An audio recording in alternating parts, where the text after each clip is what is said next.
Hello friends, welcome to channel. അപ്പോൾ നമ്മൾ ഇന്ന് പരിചയപ്പെടാൻ പോകുന്ന നമ്മുടെ ഒപ്പോൻ്റെ ഫൈൻഡ് X9 എന്ന് പറഞ്ഞൊരു ക്യാമറ ഫോണാണ്. നിങ്ങൾ 60-ൻ്റെയും 70-ൻ്റെയും റേഞ്ചിലൊരു 2026 ക്യാമറ ഫോൺ നോക്കുന്നുണ്ടെങ്കിൽ നിങ്ങളുടെ ലിസ്റ്റിൽ ഉണ്ടാവേണ്ട ഒരു ഫോൺ അല്ലെങ്കിൽ ഉള്ള ഒരു ഫോണാണ്. നമുക്ക് എന്തായാലും അറിയാവുന്ന പോലെ തന്നെ നമ്മുടെ വിവോ X300ൻ്റെ കോമ്പറ്റീറ്ററായിട്ട് ഇറങ്ങിയ ഒപ്പോൻ്റെ ഒരു ഫോണാണ്. എസ്പെഷ്യലി പിന്നെ വിവോൻ്റെ X300 Pro ഇറങ്ങിയപ്പോൾ ഇവരുടെ ഫൈൻഡ് X9 Pro ഇറങ്ങി തന്നു. നിങ്ങൾക്ക് അതിൻ്റെ റേറ്റിംഗ് കാര്യങ്ങളൊക്കെ കണ്ടായിരിക്കും നിങ്ങൾ. അപ്പോൾ അതിൽ കാറ്റഗറിയിൽ വരുന്നൊരു ഫോണാണ്. നമുക്ക് ഈ സാധനം നിങ്ങൾക്ക് ഓഫ്ലൈനിലൊക്കെ പോയി കഴിഞ്ഞാൽ ഇൻസ്റ്റൻറ്റ് കാർഡ് ഡിസ്കൗണ്ടും കാര്യങ്ങളൊക്കെ കഴിഞ്ഞിട്ട് 66, 67, 68 രൂപയ്ക്കൊക്കെ കിട്ടുന്നുണ്ട്. അപ്പോൾ നോക്കാവുന്ന ഒരു ഫോണാണ്. ഹാസൽ ബ്രാൻഡിൻ്റെ എന്താ പറയുക കൊളാബറേഷൻ കാര്യങ്ങളൊക്കെ വരുന്നത്. മറ്റേ നമുക്ക് സയസ് ആണല്ലോ. അപ്പോൾ എക്സാമ്പിളായിട്ട് ബോക്സ് കണ്ടിട്ട് നോക്കുമ്പോൾ നിങ്ങൾക്ക് അറിയാം ഇതിൽ ഏത് ബോക്സാണ് നിങ്ങൾക്ക് ഇഷ്ടപ്പെട്ടതെന്ന് പറയാട്ടോ. ഈ X സീരീസുകളുടെ ബോക്സ് കാലങ്ങളായിട്ട് ഇതേ സെയിം മോഡൽ തന്നെയാണ്. ഇവർ ചെറുതായിട്ട് മാറ്റങ്ങളൊക്കെ വരുന്നുണ്ട്. നമ്മുടെ OnePlusൻ്റെ ഒക്കെ ഒരു മോഡൽ വാച്ച് അല്ല ഒരു ബോക്സ് എന്നൊക്കെ വേണമെങ്കിൽ പറയാൻ സാധനത്തിന് ബോക്സിലെ എല്ലാ കണ്ടൻസ് ഒക്കെ സെയിം തന്നെയാണ്. നമുക്കിതിൽ ചാർജർ വരുന്നുണ്ട്, കേസ് വരുന്നുണ്ട്, എല്ലാ സംഭവം വരുന്നുണ്ട്. 12GB 256GB മോഡൽ തന്നെയാണ്. റെഡ് കളറാണ് നമ്മൾ വാങ്ങിച്ചു തന്നിട്ട്. റെഡ് കളർ കണ്ടു. ഇവർ റെഡ് എന്ന് പറയാൻ പറ്റില്ല, ഒരു റെഡിഷ് പിങ്ക് എന്നൊക്കെ പറയാൻ വേണമെങ്കിൽ ഇതാണ് സംഭവം. കണ്ടു, അത്യാവശ്യം നല്ല ലുക്ക് വരുന്നുണ്ട്. ഫ്രെയിം കറക്റ്റ് റെഡാണ്, പക്ഷേ ബാക്ക് ഒരു പിങ്കിഷ് റെഡ് എന്നൊക്കെ പറയാവുന്ന മോഡലാണ് കേട്ടോ. പിന്നെ ഇതിൽ നമുക്ക് ക്യാമറ ബട്ടൺ അല്ലെങ്കിൽ ഒരു പ്ലസ് കീ എന്ന് പറഞ്ഞ സാധനം സൈഡിൽ വരുന്നുണ്ട്. അതാണ് ഡിഫറൻസ്. വിവോ X300 അതില്ല, പ്രോയിൽ മാത്രമേ ഉള്ളൂ. അപ്പോൾ ബോക്സ് കണ്ടന്റ് നോക്കുകയാണെങ്കിൽ അതിന് മുമ്പ് നമ്മുടെ ചാനൽ ആദ്യമായിട്ട് കാണുകയാണെങ്കിൽ ഇത് നമ്മുടെ പുതിയ ചാനലാണ്. അപ്പോൾ മെയിൻ ചാനൽ കാണാനൊരു ഇതൊന്നും സബ്സ്ക്രൈബ് ചെയ്യാൻ മറക്കണ്ട. അതുപോലെ തന്നെ നമ്മുടെ ചാനൽ ആദ്യമായിട്ട് കാണുകയാണെങ്കിൽ എവറേജ് ഞാനൊരു ഫൈനാൻഷ്യൽ അനലിസ്റ്റ് ആണ്. നമ്മൾ ടെക്നിക്കൽ എക്സ്പീരിയൻസ് ആണ്, ക്വാളിഫൈഡ് ആണ് കേട്ടോ. നമ്മുടെ വെബ്സൈറ്റ് നോക്കാനും മറക്കണ്ട, genju.banksupport.in. അതുപോലെ തന്നെ എന്താ പറയുക ഇൻസ്റ്റാഗ്രാം പേജിൽ അവൈലബിൾ ആണ്. പേജ് ഫോളോ ചെയ്യാനും മറക്കണ്ട, താഴെ ഡിസ്ക്രിപ്ഷനിൽ കൊടുത്തിട്ടുണ്ട്. കമൻറ്റ് ചെയ്യാനും മറക്കണ്ട, നമ്മളെല്ലാ കമൻറ്റും ബ്ലോഗുന്നുണ്ട്. അപ്പോൾ ബോക്സ് നോക്കിക്കഴിഞ്ഞാൽ ഒരു സിൽവറിഷ് ബോക്സാണ് നമ്മുടെ ബില്ല് പോയതിലേക്ക്. അപ്പോൾ ഇങ്ങനെ ഒരു ബോക്സാണ് വരുന്നത്. ഇതിൽ നമുക്ക് കേസ് ഏത് കളറാണെന്ന് വിളിക്കുന്നത് ആ കളർ കേസ് തന്നെ കിട്ടുന്നുണ്ട്. നമ്മുടെ വിവോൻ്റെ പോലെ തന്നെ അതിന് ഡിഫറൻസ് ഒന്നുമില്ല. പിന്നെ 80 വാട്ടിൻ്റെ ഒരു വേറെ സൂപ്പർ വൂക്ക് ചാർജർ കിട്ടുന്നുണ്ട്. കേബിൾ Type-C തന്നെയാണ്. ഇപ്പോൾ എന്താ പറയുക സ്ലിം ഇജക്ടർ ടൂൾ സംഭവങ്ങളൊക്കെ അതൊക്കെ തന്നെയുള്ളൂ. നമ്മളിത് യൂസ് ചെയ്ത് നോക്കിയിട്ട് ഓൾമോസ്റ്റ് ഒരു 20 ദിവസം ആയിട്ടുണ്ട് കേട്ടോ. അപ്പോൾ ബില്ല് ഞാൻ ഒന്ന് എടുത്ത് വെക്കട്ടെ. ഈ ഫോണുകളൊക്കെ ഈ പ്രീ ആക്ടിവേറ്റഡ് വാങ്ങിക്കുന്നവരൊന്ന് സൂക്ഷിക്കാൻ മറക്കണ്ട. നമ്മളതിൻ്റെ ഒരു വീഡിയോ ഇട്ടുണ്ടായിരുന്നു. അത് കണ്ടിട്ട് മാത്രം ഈ പ്രീ ആക്ടിവേറ്റഡ് ഫോൺ വാങ്ങിക്കാൻ പോകാട്ടോ. അത് ആ ഒരു കണ്ടീഷൻ ഇതാവുന്നുണ്ടെങ്കിൽ മാത്രം ഈ പ്രീ ആക്ടിവേറ്റഡ് ഫോൺ വാങ്ങിക്കുക. അപ്പോൾ ഇതാണ് നമ്മുടെ വിവോ X9 എന്ന് പറഞ്ഞ സാധനം. 6.59 ഇഞ്ചിൻ്റെ ഒരു ലേറ്റസ്റ്റ് AMOLED പാനലാണ് വരുന്നത്, 120 ഹെർട്സിൻ്റെ. പക്ഷേ ഇത് LTPO അല്ല, LTPS ആണ്. അതായത് റിഫ്രഷ് ആയിട്ട് 1 ഹെർട്സിലേക്കൊന്നും പോകാൻ പറ്റില്ല. 60 ഹെർട്സ് ടു 1 അങ്ങനെ ഫുൾ സ്വിച്ച് ആവില്ല. 60, 120 അങ്ങനെ സ്വിച്ച് ആവുള്ളൂ. 90 അങ്ങനെ മാത്രമേ സ്വിച്ച് ആവുള്ളൂ കേട്ടോ. അതാണല്ലോ, അല്ലാണ്ട് വേറെ ഡിഫറൻസും കാര്യങ്ങളൊന്നുമില്ല. പക്ഷേ ടോപ്പ് നോച്ച് ഡിസ്പ്ലേ തന്നെയാണ്. ബെസലൊക്കെ ഭയങ്കര കുറവാണ്. വിവോ X300 കമ്പയർ ചെയ്ത് കഴിഞ്ഞാൽ ഇതിൻ്റെ ബെസൽ ഭയങ്കര കുറവാണ്. പിന്നെ ഒരു എന്താ പറയുക കോമ്പാക്റ്റും അല്ല വലുതും അല്ല, ആ കാറ്റഗറിയിൽ വരുന്ന ഒരു ഫോണാണ്. 6.59 ഇഞ്ച് ഞാൻ പറഞ്ഞല്ലോ. ഇവരുടെ പ്രോ സീരീസ് എന്ന് പറയുന്നത് 6.8 ഇഞ്ചിൻ്റെ ഡിസ്പ്ലേ ആണ് വരുന്നത്. അപ്പോൾ അത് വലുതാണ്. പിന്നെ ഇതിൽ കളർ വോയിസ് ആണ് വരുന്നത്. അപ്പോൾ എന്തായാലും നമുക്ക് വഴിയെ പതുക്കെ ഇതിൻ്റെ ഡീറ്റെയിൽസ് ഒക്കെ പറഞ്ഞു പോകാം. ഡിസ്പ്ലേയുടെ കാര്യം ഞാൻ പറഞ്ഞു. ഡിസ്പ്ലേ പ്രൊട്ടക്ഷൻ വരുന്നത് 7i ആണ് വരുന്നത് ഫ്രണ്ടിൽ. ബാക്കിൽ ഒരു മെൻഷൻ ചെയ്തിട്ടില്ല. ഗ്ലാസ് തന്നെയാണ് കേട്ടോ. നമുക്ക് അടിക്കുമ്പോൾ തട്ടും പറയുന്നതായിരിക്കും. ഗ്ലാസ് ബിൽഡ് ക്വാളിറ്റി പറയുന്നതും എന്താ പറയുക അലുമിനിയം ബിൽഡ് കാര്യങ്ങളൊക്കെയാണ് വരുന്നത്. എന്താ പറയുക അലുമിനിയം ഗ്രേഡ് ബിൽഡ് ക്വാളിറ്റി തന്നെയാണ് വരുന്നത്. പ്രീമിയംനെസ്സും സംഭവത്തിനൊന്നും ഒരു ഇഷ്യൂസും കാര്യങ്ങളൊന്നുമില്ല. അൾട്രാസോണിക് ഫിംഗർ പ്രിൻ്റ് തന്നെയാണ്. അതിനും കാര്യങ്ങളും സംഭവങ്ങളൊന്നും ഇഷ്യൂസും കാര്യങ്ങളൊന്നുമില്ല. അല്ലെ നല്ല ഫാസ്റ്റും കാര്യങ്ങളൊക്കെയാണ്. ഡിസ്പ്ലേയുടെ ബ്രൈറ്റ്നസ്സും കാര്യങ്ങളൊക്കെ നിങ്ങൾക്ക് ഇവിടെ നോക്കാൻ കണ്ടു. അപ്പോൾ ഡിസ്പ്ലേ ടോപ്പ് നോച്ച് തന്നെയാണ്, അത് പറയാനൊന്നുമില്ല. ഇനി അടുത്ത് നമുക്ക് ഇതിൻ്റെ OS-ൻ്റെ കാര്യം പറയുകയാണെങ്കിൽ കളർ OS ആണ് വരുന്നത്. കളർ OS 16 ആണ് ഔട്ട് ഓഫ് ദ ബോക്സ് വരുന്നത്. ഇപ്പോൾ മാർച്ച് അപ്ഡേറ്റ് ആണ് നമുക്ക് കിട്ടിക്കുന്നത്. ഏപ്രിൽ വന്നിട്ടില്ല, അത് വിവോയിലും വന്നിട്ടുണ്ടാകുന്നില്ല. നമുക്ക് അപ്ഡേറ്റ്സ് 5 കൊല്ലം അപ്ഡേറ്റ്സും കാര്യങ്ങളൊക്കെ വരുന്നുണ്ട്. നിങ്ങൾക്കറിയാം colour OS one of the എന്താ പറയുക ഫേമസ് അല്ലെങ്കിൽ ഫേവറേറ്റ് ആയിട്ടുള്ള ഒരു എന്താ പറയുക UI ആണ് നമ്മുടെ ആൻഡ്രോയിഡിൽ. ഇപ്പോൾ One UI പോലെ തന്നെ ഇഷ്ടംപോലെ ഫീച്ചേഴ്സ്. ബ്ലോട്ട്വെയർസ് ഒക്കെ ഭയങ്കര കുറവാണ്. ബ്ലോട്ട്വെയർസ് ഇല്ലയെന്ന് തന്നെ പറയാം. ഭയങ്കര ഫീച്ചേഴ്സ്, ഭയങ്കര ആനിമേഷൻസ് ഒക്കെ സൂപ്പറാണ്.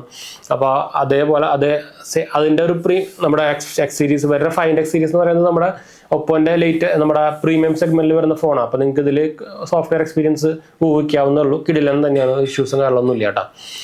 ബ്ലോട്ട്വെയർസ് ചെറുതായിട്ട് ബ്ലോട്ട്വെയർസ് ഒക്കെ ഉണ്ട്, പക്ഷെ നമുക്ക് ഡിസേബിൾ ചെയ്യാവുന്നേ ഉള്ളൂ. വിവോൻ്റെ പോലെ ഒറിജിനൽസിൻ്റെ പോലെ അത്രയ്ക്ക് ശല്യം ഉണ്ടാക്കുന്ന സംഭവങ്ങളൊന്നുമില്ല. 1 2 നമ്മുടെ എന്താ പറയുക ആപ്പ് മാർക്കുന്ന സാധനമൊക്കെ ഉണ്ട്, അതൊക്കെ നമുക്ക് ഡിസേബിൾ ചെയ്യാൻ പറ്റും. പിന്നെ ആ സാധനത്തിനെ കാണുന്നില്ല, മറ്റൊന്നും അങ്ങനെ പറ്റില്ല. അപ്പോൾ അങ്ങനത്തെ പിന്നെ നമ്മുടെ AI ഫീച്ചേഴ്സിൻ്റെ കാര്യത്തിലായാലും ഇഷ്ടംപോലെ ഫീച്ചേഴ്സ് ഉണ്ട്. ഇപ്പോൾ ഇതിൽ തന്നെ ഒരു ആപ്പൊക്കെ ഉണ്ട്, AI സ്റ്റുഡിയോ എന്നൊക്കെ പറഞ്ഞൊരു ആപ്പും കാര്യങ്ങളൊക്കെ വരുന്നുണ്ട്. അതൊക്കെ ടോപ്പ് നോച്ച് തന്നെയാണ്, അതൊന്നും പറയാനൊന്നുമില്ല. USB Type-C പോർട്ട് 3.2 ലേറ്റസ്റ്റ് തന്നെയാണ് വന്നിരിക്കുന്നത്. അതും ടോപ്പ് നോച്ച് തന്നെയാണ്. നാനോ സിം 2 ഇടാൻ പറ്റും, ഈ സിം സപ്പോർട്ടും കാണും വരുന്നുണ്ട് കേട്ടോ. ഇതിലിപ്പോൾ ഞാൻ അട്ടയ്ക്കുന്ന സിം എന്ന് പറയുന്നത് ഇതിൽ ഏതായിരുന്നു, വി സിം ആണ് അട്ടയ്ക്കുന്നത്, വിൻ്റെ സിം അട്ടയ്ക്കുന്നത്. ഇത് ഞാൻ തൽക്കാലത്തേക്ക് നമ്മുടെ ടെസ്റ്റ് ചെയ്യാൻ വേണ്ടി വിൻ്റെ സംഭവം നോക്കാൻ വേണ്ടി വാങ്ങിച്ചിട്ടുണ്ട്. ഞാൻ വിൻ്റെ നമ്മുടെ എല്ലാ എന്താ പറയുക മെയിൻ ചാനലിൽ നമ്മുടെ BSNL വിസിസ് ജിയോ വിസിസ് വി വിസിസ് എയർടെലിനെ കമ്പാരിസൺ ചെയ്തിട്ടുണ്ട്. അത് കാണാത്തവരൊന്ന് കണ്ടു നോക്കട്ടെ. വിൻ്റെ അവസ്ഥ അപ്പം നിങ്ങൾക്ക് അറിയാം. വി ഇപ്പോൾ ലേറ്റസ്റ്റ് ആയിട്ട് 5G ഒക്കെ ലോഞ്ച് ചെയ്യുന്നുണ്ടോ, അപ്പോൾ അതിൻ്റെ ഒന്ന് ടെസ്റ്റ് ചെയ്യാൻ വേണ്ടി ഞാൻ എടുത്ത് നോക്കിയ സിമ്മാണത്. പിന്നെ ഇതിൽ നമുക്ക് ഞാൻ പറഞ്ഞല്ലോ ഇത് പ്ലസ് കീന്ന് സ്നാപ്പ് കീന്ന് അങ്ങനെ പല പേരുകൾ പറയുന്നുണ്ട്. നമ്മുടെ OnePlus-ലൊക്കെ വരുന്നതിൻ്റെ സംഭവം തന്നെ. പക്ഷെ ഇതൊരു ഗുണം എന്താ അറിയോ, ഇത് നമുക്ക് ക്യാമറ ബട്ടണായിട്ട് ഉപയോഗിക്കാൻ പറ്റും. നമ്മുടെ അടുത്ത് പിടിച്ചാൽ ക്യാമറ ഓപ്പൺ ആവും, കണ്ടു, ക്യാമറ എടുക്കുകയും ചെയ്യാം. ക്യാമറ ബട്ടണായിട്ട് ഉപയോഗിക്കാൻ കറക്റ്റ് പൊസിഷനിൽ വേണം, കണ്ടു. അപ്പോൾ അങ്ങനെ കുറച്ച് ഗുണങ്ങളുണ്ട്. ഇത് ക്യാമറ ബട്ടണായിട്ടോ ലൈറ്റ് ബട്ടണായിട്ടോ സൈലൻറ്റ് ബട്ടണായിട്ടോ എങ്ങനെ വേണമെങ്കിൽ അസൈൻ ചെയ്യാം. അതും കിടലും തന്നെയാണ്. സോഫ്റ്റ്വെയർ എക്സ്പീരിയൻസിൽ ടോപ്പ് നോച്ച് തന്നെ പറയാം. ഒറിജിനോയ്സ് ഒന്നും നടത്തിക്കൂടെ പോകില്ല കേട്ടോ. ഫീച്ചേഴ്സൊക്കെ ഒറിജിനോയ്സിലും ഉണ്ട്. പക്ഷേ ഞാൻ പറഞ്ഞ സോഫ്റ്റ്വെയറിൻ്റെ ഒപ്റ്റിമൈസേഷൻ ആയിക്കോട്ടെ, എന്താ പറയുക, പിന്നെ ക്ലീൻ ആയിക്കോട്ടെ, പിന്നെ എന്താ പറയുക അപ്ഡേറ്റ്സിൻ്റെ കാര്യം ആയിക്കോട്ടെ, അപ്ഡേറ്റ്സിൽ ഉപയോഗം കുഴപ്പമൊന്നുമില്ല. പിന്നെ ആനിമേഷൻസിലായിക്കോട്ടെ, ആനിമേഷനൊക്കെ ഭയങ്കര സ്മൂത്ത്, ഒരു രക്ഷയില്ലാത്ത ആനിമേഷനാണ്. രക്ഷയില്ലാത്ത സ്മൂത്ത്നെസ് ആണ്. പിന്നെ ഫീച്ചേഴ്സിലായിക്കോട്ടെ, ഫീച്ചേഴ്സ് വെച്ചാലും അത്യാവശ്യം കുഴപ്പമില്ലാത്തൊക്കെ ഉണ്ട്. പക്ഷേ ഈ ബട്ടൺ ശരിക്കും നല്ല ഹെൽപ്ഫുള്ളാണ്. പ്രത്യേകിച്ച് നിങ്ങൾ ക്യാമറ എടുക്കുമ്പോൾ ഒക്കെ. ഞാൻ ക്യാമറ എടുക്കുമ്പോൾ ഫുള്ളി സാധനം ഉപയോഗിക്കണേ, ഇതിൽ ടച്ച് ചെയ്യാറില്ല. അത് വിവോ എക്സ്റ്റൻഡറിൽ അവർ മിസ് ചെയ്തു. എക്സ്റ്റൻഡർ പ്രോയിൽ മാത്രം കൊടുത്തിട്ടുള്ളൂ. അതെന്ത് പരിപാടിയാണെന്ന് മനസ്സിലായില്ല. പിന്നെ ബാക്കിൽ ഹാസൽബ്ലാൻഡിൻ്റെ ലോഗോ നിങ്ങൾക്ക് കാണാം. ഇതിൽ ആക്ച്വലി 4 സെൻസർ വരുന്നുണ്ട് കേട്ടോ. ബാക്കിൽ ക്യാമറയുടെ കാര്യം പറയുകയാണെങ്കിൽ 50, 50, 50. പിന്നെ ഒരു കളർ സെൻസർ എന്ന് പറഞ്ഞ സാധനം നിങ്ങൾക്ക് ചിലപ്പോൾ ഇവിടെ കാണുന്നുണ്ടായിരിക്കും സൈഡിലായിട്ട്, ഇതിൻ്റെ താഴെയായിട്ട് കാണാം. ബാക്കിയെല്ലാം 50, 50, 50 ഫ്രണ്ടിലും 32 വരുന്നത് കേട്ടോ. അപ്പോൾ അങ്ങനെയാണ് ക്യാമറാസിൻ്റെ സെറ്റപ്പും കാര്യങ്ങളൊക്കെ വരുന്നത്. ടോപ്പ് നോച്ച് സെൻസേഴ്സ് ആണ് എല്ലാം. അത് എടുത്തു പറയേണ്ട ആവശ്യമില്ല. നിങ്ങൾക്ക് ക്യാമറ സാമ്പിൾസ് ഒക്കെ ഞാൻ വഴി ഇതിൽ കാണിച്ചു തരാം. നമ്മൾ ഓൾറെഡി നമ്മുടെ മെയിൻ ചാനലിൽ ഇതിൻ്റെ അൺബോക്സിങ്ങും കമ്പാരിസണും ഒക്കെ ഇട്ടിട്ടുള്ളതാണ്. അപ്പോൾ ഞാൻ കുറച്ച് ക്യാമറ സാമ്പിൾസും കാര്യങ്ങളൊക്കെ കാണിച്ചു തരാം. പിന്നെന്താ, ബിൽഡ് ക്വാളിറ്റി നമ്മൾ ബാറ്ററിയുടെ കാര്യം പറയുകയാണെങ്കിൽ 7000 mAh ബാറ്ററി സപ്പോർട്ട് വരുന്നുണ്ട്. 80 വാട്ടിൻ്റെ ചാർജിങ് സപ്പോർട്ട് വരുന്നുണ്ട്. വയർലെസ് ചാർജിങ് 50 വയർലെസ് ചാർജിങ് വരുന്നുണ്ട്. 50 വാട്ടിൻ്റെ റിവേഴ്സ് വയർലെസ് ചാർജിങ് വരുന്നുണ്ട്. എല്ലാ സാധനവും വരുന്നുണ്ട്. അപ്പോൾ അവിടെയും പാക്കഡ് ആണ്, ഒരു ഇഷ്യൂസും മിസ്സിങ്ങും കാര്യങ്ങളൊന്നുമില്ല. പിന്നെ ഇത് ആക്ച്വലി നിലത്ത് വെക്കുമ്പോൾ ചെറുതായിട്ട് പോകുമ്പോൾ കിട്ടും. എന്താ വെച്ചാൽ ഇതിൻ്റെ സെൻട്രലല്ല, വിവോനെ കറക്റ്റ് സെൻട്രലായതുകൊണ്ട് തന്നെ അങ്ങനെ ആ പ്രശ്നമില്ല. കേസിലാണെങ്കിൽ പിന്നെ ആ പ്രശ്നമൊന്നുമില്ല. അത് വേറെ കാര്യം. ഇതിൽ ഞാൻ ആക്ച്വലി ഇതിൻ്റെ കൂടെ കിട്ടിയ കേസ് ഞാൻ ഇപ്പോൾ ഉപയോഗിക്കുന്നില്ല. ഞാൻ സെപ്പറേറ്റ് ഉപയോഗിക്കുന്നത് ഇപ്പോൾ റിഗിയർ എന്ന് പറഞ്ഞ സാധനത്തിൻ്റെ ഒരു കേസാണ്. റിഗിയറിൻ്റെ കേസാണ്. നിങ്ങൾക്ക് ആമസോണിലും ഫ്ലിപ്കാർട്ടിലൊക്കെ അവൈലബിൾ ആണ്. ഞാൻ ടാഗ് ചെയ്തേക്കാം. റിഗിയറിനുണ്ട് സ്പ്രിങ്ങിനുണ്ട്. ഓൾമോസ്റ്റ് സിമിലർ ലുക്കായിട്ട് വരുന്ന കേസുകളാണ്. പിന്നെന്താ, ക്യാമറയുടെ കാര്യം ഞാൻ പറഞ്ഞു. ക്യാമറ ടോപ്പ് നോച്ചാണ്. എന്താ പറയുക, ഞാൻ പറഞ്ഞല്ലോ ആ കാറ്റഗറിയിൽ നിങ്ങൾക്ക് നോക്കാവുന്ന ക്യാമറ ഫോണുകളിൽ നിൽക്കുന്ന ഒരു സാധനമാണ്. പിന്നെ വീഡിയോ ആയിക്കോട്ടെ, വീഡിയോ നല്ല പെർഫോമൻസ് വരുന്നുണ്ട്. ഞാൻ വീഡിയോ സാമ്പിൾസും ഇടാട്ടാ. വീഡിയോ നല്ല പോലെ കിട്ടുന്നുണ്ട്. പിന്നെ അത്യാവശ്യം ഒരു ഭയങ്കര ബിഗും അല്ലാത്ത ഫോൺ അല്ലാത്തതുകൊണ്ട് തന്നെ ഹാൻഡിൽ ചെയ്യാൻ സുഖം. പ്രത്യേകിച്ച് വീഡിയോ എടുക്കുമ്പോൾ ഒക്കെ ഹാൻഡിൽ ചെയ്യാനും നല്ല സുഖം വരുന്നുണ്ട്. പിന്നെ നമുക്ക് എന്താ പറയുക, നമ്മളൊന്ന് മിസ് ചെയ്തൊക്കെ എന്ത്, അതിൻ്റെ തിക്നെസ് പറയുന്നത് 8 mm ആണ്. അതുപോലെ തന്നെ 200 ഗ്രാമാണ് വെയിറ്റും കാര്യങ്ങളൊക്കെ വരുന്നത്. IP68, 69 പ്രൊട്ടക്ഷൻ വരുന്നുണ്ട്. അത് പറയാൻ മറന്നു. പിന്നെന്താ മിസ് ചെയ്തിരിക്കുന്നത് വെച്ചാൽ എന്താ പറയുക, ഡിസ്പ്ലേ ഒക്കെ ടോപ്പ് നോച്ചാണ്. അതിൻ്റെ കാര്യങ്ങളൊന്നും പറയാനൊന്നുമില്ല. പിന്നെ പ്രൊസസ്സറാണ് 9500, സെയിം ആണ് നമ്മുടെ വിവോയിൽ വരുന്നത്. വിവോൻ്റെ നമ്മൾ ഈ ഗീക്ക് ബെഞ്ചും സംഭവങ്ങളൊക്കെ നോക്കിയപ്പോൾ GPUവിന് കുറച്ചുകൂടി പവർ കൂടുതലായില്ലാണ് കേട്ടോ. എനിക്ക് തോന്നുന്നു എന്താ സംഭവം എനിക്ക് മനസ്സിലായില്ല. രണ്ട് സെയിം തന്നെയാണ്. പിന്നെ റാമിൻ്റെ കാര്യം പറയണതും അതും ടോപ്പ് നോച്ച് തന്നെയാണ്. UFS 4.1 ആണ്. പിന്നെ എന്താ നമുക്ക് പറയാനുള്ളത്, ക്യാമറയുടെ കാര്യം നമ്മൾ ഓൾറെഡി പറഞ്ഞു. പിന്നെ മിസ് ചെയ്തിരിക്കുന്നത് ബ്ലൂടൂത്ത് 6.1 വന്നേക്കുന്നത്. ടൈപ്പ് സി പോർട്ട് ലേറ്റസ്റ്റ് തന്നെയാണ്. പിന്നെ ഫിംഗർ പ്രിൻ്റ് അൾട്രാസോണിക് അതും നമ്മൾ പറഞ്ഞിട്ടുണ്ടായിരുന്നു. PD ചാർജിങ്ങിൻ്റെ കാര്യം പറഞ്ഞിട്ടുണ്ടായിരുന്നു. അതൊക്കെ നമ്മൾ പറഞ്ഞപ്പോൾ ഓൾമോസ്റ്റ് എല്ലാം പറഞ്ഞിട്ടുണ്ട്.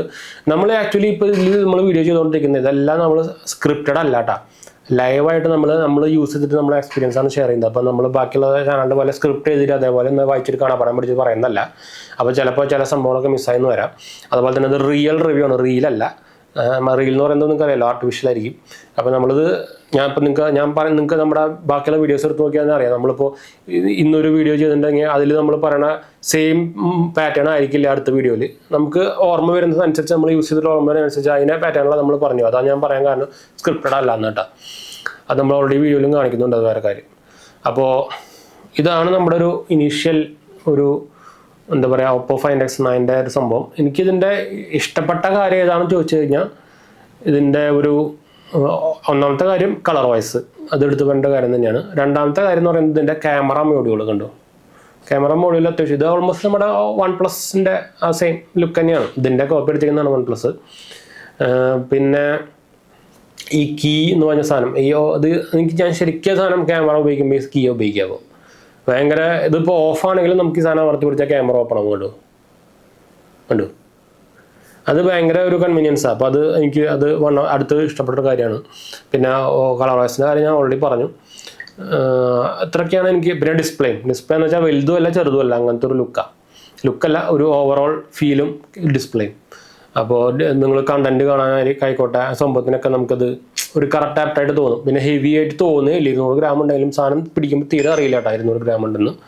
ഒരു 170, 150 ആ സൈസിൽ തന്നെ നമുക്ക് തോന്നുള്ളൂ, നമ്മുടെ വിവോ പിടിക്കുന്ന പോലെ തന്നെ. അപ്പോൾ എനിക്ക് സംഭവം എന്തായാലും കൊള്ളാൻ ഇഷ്ടപ്പെട്ടു. അപ്പോൾ നിങ്ങൾ ആരെങ്കിലും ഒരു ക്യാമറ ഫോൺ നോക്കുന്നുണ്ടെങ്കിൽ നമ്മളിതും ആക്ച്വലി സെൽ ഔട്ടിന് വെച്ചിട്ടുണ്ട്. നമുക്ക് ഞാൻ ഓൾറെഡി നമ്മുടെ മെയിൻ ചാനലിൽ അതിൻ്റെ ഷോർട്സും അതുപോലെ ഇൻസ്റ്റാഗ്രാം പേജിലൊക്കെ ഇട്ടിട്ടുണ്ടായിരുന്നു. അതൊന്ന് കണ്ടു നോക്കുക. എന്താ പറയുക, ഞാൻ ആക്ച്വലി ഞാൻ ആക്ച്വലി വി സ്റ്റോറിൽ നിന്ന് പ്രീ ആക്ടിവേറ്റ് ഡിവൈസ് വാങ്ങിച്ചാണ്. നമ്മൾ നോർമലി വി സ്റ്റോറിൽ നിന്ന് വാങ്ങിക്കുമ്പോൾ ഇതുപോലെ ബില്ലും കാര്യമൊന്നും തരുന്നില്ല, ഒറിജിനൽ ബില്ലൊന്നും അവർ തരില്ല. പക്ഷേ ഞാൻ അവരെ നിന്ന് വാങ്ങിച്ചിട്ടുണ്ടായിരുന്നു. എന്ന് വെച്ചാൽ ഒറിജിനൽ ബില്ലില്ലെങ്കിൽ ചിലപ്പോൾ നിങ്ങൾക്ക് ഇൻവോയ്സ് ചോദിച്ചു കഴിഞ്ഞാൽ പണി പാടും. ഇവർ പറയുന്നത് ഇതിൽ ഈ വേറെ സാധനമുണ്ടല്ലോ ഒപ്പോലും വിവോലൊക്കെ അത് മതി എന്നാണ് പറയുന്നത്. പക്ഷേ ചില സമയത്തൊക്കെ അവർ ചോദിക്കൂട്ടാ. അപ്പോൾ അതുപോലെ തന്നെ ഇതുപോലെ പ്രീ ആക്ടിവേറ്റ് ഡിവൈസ് വാങ്ങിക്കുന്നുണ്ടെങ്കിൽ ഈ സാധനം ഒറിജിനൽ ബില്ല് വാങ്ങിച്ചു വെക്കാൻ മറക്കരുത്. അവർ തരുന്നത് ഒരു ഉടായ്പ 15 ദിവസത്തിൻ്റെ ബില്ലാണ്, അതൊരു കാര്യമില്ല. അപ്പോൾ ഇങ്ങനത്തെ ഒരു പ്രീ ആക്ടിവേറ്റ് ഡിവൈസ് വാങ്ങിക്കുന്നത് എവിടെ നിന്ന് വാങ്ങിക്കുന്നുണ്ടെങ്കിലും ഒറിജിനൽ ബില്ല് ആരാണോ വാങ്ങിച്ചത് ഷോപ്പിൽ നിന്നാണ് വാങ്ങിച്ചത് അതിൻ്റെ ഒറിജിനൽ ബില്ല് വാങ്ങിച്ചു വെക്കാൻ മറക്കരുത്. അപ്പോൾ ഞാൻ ആക്ച്വലി ഇവിടെ നിന്ന് ഒറിജിനൽ ബില്ല് വാങ്ങിച്ചിട്ടുണ്ടായിരുന്നു. അപ്പോൾ ഞാൻ സെൽ ഔട്ട് ചെയ്യുന്നത് ഞാൻ 5 ദിവസമായപ്പോഴാണ് സാധനം വാങ്ങിച്ചിട്ടുണ്ടായിരുന്നു. 5 ദിവസമായിട്ട് പൊട്ടിച്ചിട്ട്. അപ്പോൾ 62 രൂപയ്ക്കാണ് ഞാൻ വാങ്ങിച്ചിരുന്നത്. ഇപ്പോൾ നമ്മൾ സെൽ ഔട്ട് ചെയ്യുന്ന 58 രൂപയ്ക്കാണ്. ഇൻട്രസ്റ്റുള്ളവർ കോൺടാക്ട് ചെയ്യാം കേട്ടോ. ഫുൾ ബോക്സ് ബില്ലും കാര്യങ്ങളൊക്കെ വരുന്നുണ്ട്. അപ്പോൾ വൈൻഡപ്പ് ചെയ്യാം. അടുത്ത് കാണാം.